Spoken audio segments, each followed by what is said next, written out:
Sir Dan, ano po, um, itong nangyayari ngayon na imahe sa Senado, Opo. ano, paano natin dapat tanggapin to bilang mga Pilipino?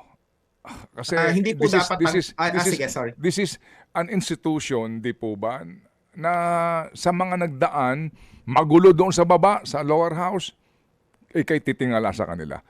Di po ba, no? Opo, opo. Pero ngayon, ito yung nangyayari. Ikaw, bilang Pilipino, paano natin to dapat tanggapin? Ano ba ho ang, may magagawa ba tayo dito? Of course, matagal pa election, pero ngayon may magagawa ba tayo Opo. dito? Hmm? Opo, syempre po ang basic diyan, wag nating tanggapin yung kanilang performativity at yung kanilang bad acting at bad script writing. Kailangan talagang sama-samang kondenahin.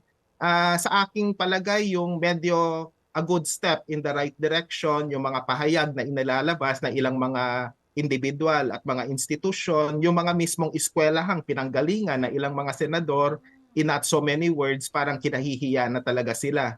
At parang kulang na lang sabihin, wag na kayong bumalik dito at ayaw na naming masama o ma-associate sa inyong mga pangalan.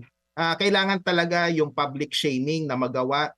Linawin natin Sir Ted at DJ Chacha, hindi po cyberbullying yung sitwasyon na we speak truth to power and when we publicly criticize itong mga taong ito. Hindi lang sa kanilang crocodile tears, kundi mas mahalaga pa sa crocodile tears, yung mga pahayag nila na talagang mas nakasasama sa diskurso at yung mga aksyon nila na talagang hindi tumutugma sa kanilang sinumpaang tungkulin na igagalang nila yung batas at ang isusulong nila ay ang interes ng taong bayan.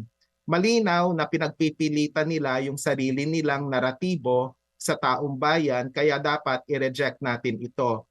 May pakiusap din tayo, Sir Ted, DJ Chacha, sa media, ituloy yung matapang na pagtatanong, yung matapang na pag-i-interview.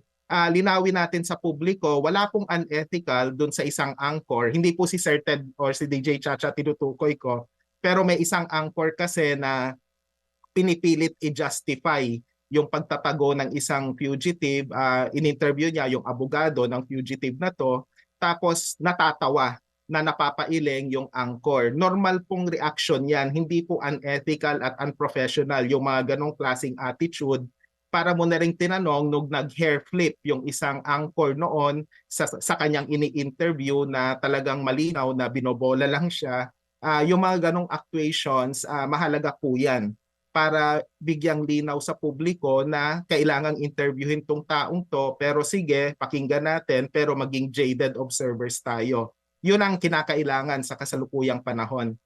Sana mas matapang pa yung media. Ituloy yung mas responsableng periodismo po sana. Mga kapatid, patuloy po kayong tumutok sa 105.9 True FM para sa totoong balita, impormasyon, music, and entertainment. Mag-subscribe sa aming YouTube channel at podcast at sundan nyo kami sa Facebook, Instagram, X at TikTok sa True Network PH. Bisitahin din po ang aming official website, truefm.ph. At panoorin din kami sa True TV Signal, Channel 19. Kami po ang 105.9 True FM. Laging true sa'yo, kapatid.